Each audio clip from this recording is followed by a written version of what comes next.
Au secours, c'est l'été. Je sens que ma perte de poids, ça va être la cata. Au niveau alimentation, ça va être la cata. Entre les sorties, les apéros, les restos, je sens que je vais prendre très cher. Aujourd'hui, on va parler, je vais surtout te donner les conseils, mes meilleurs conseils pour réussir ta perte de poids cet été.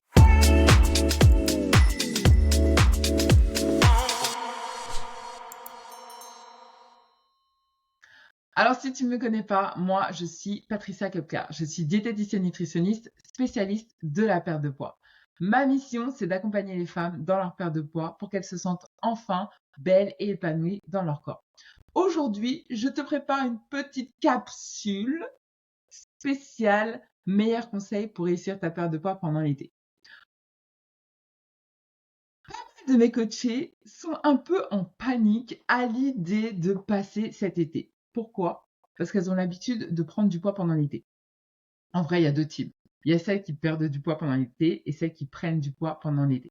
Donc, je me suis dit que ça serait peut-être utile aussi pour toi de te partager les conseils que je leur partage également pour vraiment vivre cet été en toute sérénité. Personnellement, pour moi, je trouve que l'été n'est pas beaucoup plus dangereux, voire moins dangereux que les fêtes de fin d'année. Je vais t'expliquer pourquoi. En vrai, tout va être une question de l'histoire que tu te racontes autour. Bien sûr que tu es sollicité, bien sûr que tu es souvent en extérieur, tu vas avoir peut-être du monde, il y a les apéros et autres, mais en vrai, tu as tout à fait la possibilité d'équilibrer ton alimentation et de continuer à perdre du poids durant l'été. Le premier conseil déjà que j'ai envie de te donner, c'est de privilégier les fruits et légumes de saison. D'accord? On est en été. Donc profite des fruits de saison. Les melons, les pastèques, les concombres, les salades. Tout ça, c'est bon. Et généralement, c'est plutôt léger. C'est rare qu'on se fasse un plat hyper copieux. Tu vois, tu vas pas te faire une raclette en plein mois d'août. C'est rare là tout de suite.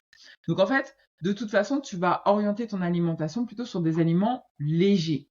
Donc, peu calorique, donc qui techniquement ne devrait pas te faire prendre du poids en soi.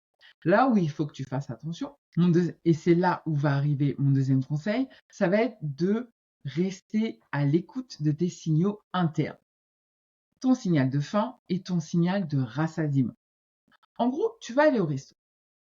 L'idée, c'est que au resto, tu vas écouter à quel moment tu n'as plus envie de manger et tu vas te caler sur ça. Et c'est ce qui va te permettre, pendant ta période estivale, de réguler les quantités dans l'assiette. Parce que tu vas pas te balader avec ta balance ou avec ton compteur de calories à table ou devant le marchand de glace. Non. Par contre, ce que tu vas faire, c'est que tu vas écouter ton niveau de faim.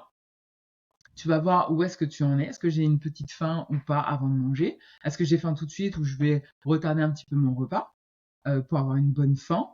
Et quand tu vas manger, ensuite, tu vas écouter ton niveau de rassasiement. Est-ce que j'ai encore faim? Est-ce que j'ai encore envie de manger? Et ça va être ton curseur. C'est ce qui va te permettre de driver tes quantités pendant cette période estivale. Donc le premier conseil, c'était vraiment de miser sur des fruits et des légumes, les fruits de saison. Bien sûr, tu continues à manger les féculents, j'ai oublié de le préciser, mais ça me paraît évident. Mais tu vas axer sur des fruits et des légumes de saison qui sont plutôt légers, qui sont vraiment faits plutôt pour t'hydrater. Ensuite, tu vas continuer à écouter tes signaux de faim et de rassasiement. Mon troisième conseil, ça va être de sortir des schémas automatiques. En fait, si tu pars du principe que à chaque fois qu'il y a un apéro, tu es obligé de prendre une boisson sucrée avec les apéritifs, avec le fromage, avec la charcuterie, et que pour toi c'est automatique, bah oui, tu vas tout le temps le faire. Mais tu as la possibilité de sortir de ces schémas. Personne ne t'oblige à prendre une boisson sucrée à un apéro. Personne ne t'oblige à prendre un apéro. Personne ne t'oblige à descendre le paquet de chips à l'apéro. Ça, parfois, c'est juste des automatismes. Comme je suis en apéro, eh ben, il faut que je mange des chips. Il n'y a pas de règle. Et parfois, il faut juste sortir de ces schémas automatiques. Ou ça peut être aussi, comme je suis dehors, comme je suis en vacances, et forcément, il faut que je mange plus. Forcément, il faut que je profite. Donc, il faut que je mange plus de glace, plus de gâteaux, plus de ça. Bah non, pareil, il n'y a pas de loi. C'est pas parce que c'est l'été que tu es obligé de manger plus. Tu es obligé, parce que tu es en extérieur, de manger une crêpe, de manger une glace. Il n'y a pas d'obligation. Tu peux te poser et manger une salade de fruits, ça fonctionne aussi. Parfois, on se pose même pas la question, on se demande même pas si on peut faire autrement. On part du principe que c'est une règle établie et elle est comme ça, elle est figée. J'ai pas le choix, je ne peux pas choisir autre chose. Et c'est là où il faut que tu pousses la réflexion. Regarde quel choix tu peux faire différemment. Regarde quels sont les autres choix possibles. Quels sont les choix qui te maintiennent dans ton objectif. Parce qu'encore une fois, tu es en vacances. Donc c'est là où tu te détends.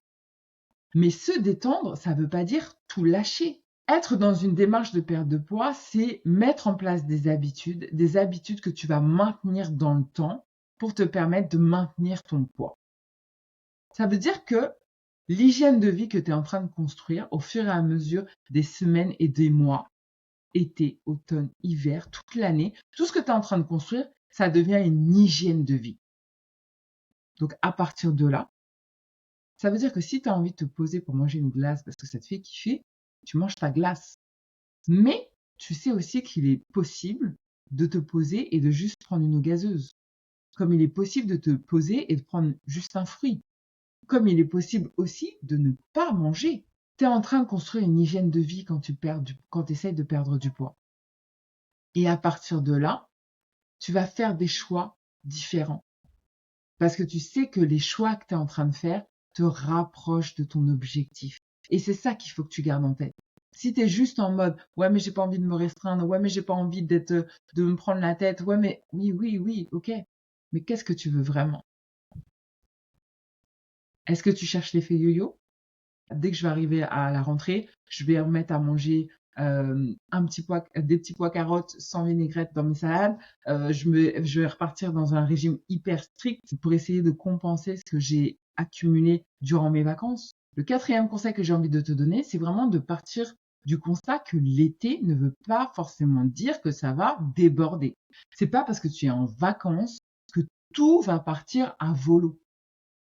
La meilleure manière de perdre du poids et de maintenir ton poids dans le temps, c'est de poser des habitudes alimentaires, des habitudes de vie, des habitudes qui te permettent de perdre du poids. Et ensuite, de maintenir ces habitudes dans le temps. Moins tu mets de restrictions dans ces habitudes, plus tu vas pouvoir les tenir dans le temps. Donc, si tu as réussi à mettre en place une hygiène de vie cohérente avant les vacances, cette hygiène de vie, c'est ton mode de vie 365 jours de l'année. Ça ne veut pas dire que 365 jours de l'année, tu vas manger de la salade sans vinaigrette. Ça veut dire que tu as trouvé cet équilibre où tu peux te faire plaisir, où tu peux être dans une alimentation saine, où tu es dans une dépense énergétique quotidienne qui te permettent de perdre du poids et de maintenir ton poids dans le temps. Et à partir de ce constat, que tu sois au mois de décembre, pendant les fêtes de fin d'année, ou encore en plein été, au mois d'août, sur la plage, en train de consommer ton petit apéro, les deux sont compatibles. À partir du moment où tu as créé un équilibre qui te ressemble.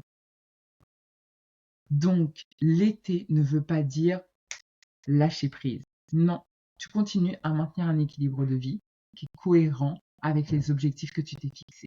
D'ailleurs, c'est ce que moi, je construis avec mes coachés. On fait en sorte qu'elles créent un équilibre alimentaire qui leur ressemble pour qu'elles puissent profiter de n'importe quelle période de l'année. Les anniversaires, fêtes de fin d'année, Noël, l'été sur la plage, tout ce que tu veux. Qu'elles soient sereines dans chaque période. Pourquoi? Parce qu'elles ont construit un équilibre alimentaire qui ne se résume pas à une glace. Leur perte de poids ne se résume pas à « au secours, j'ai mangé une glace ». Non, ça fait partie de la vie, ça fait partie de ton équilibre.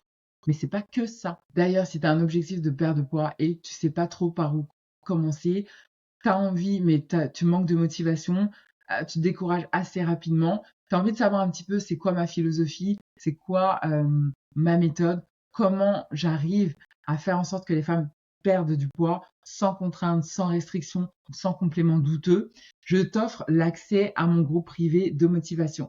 À l'intérieur, tu vas trouver des femmes déterminées à réussir leur perte de poids.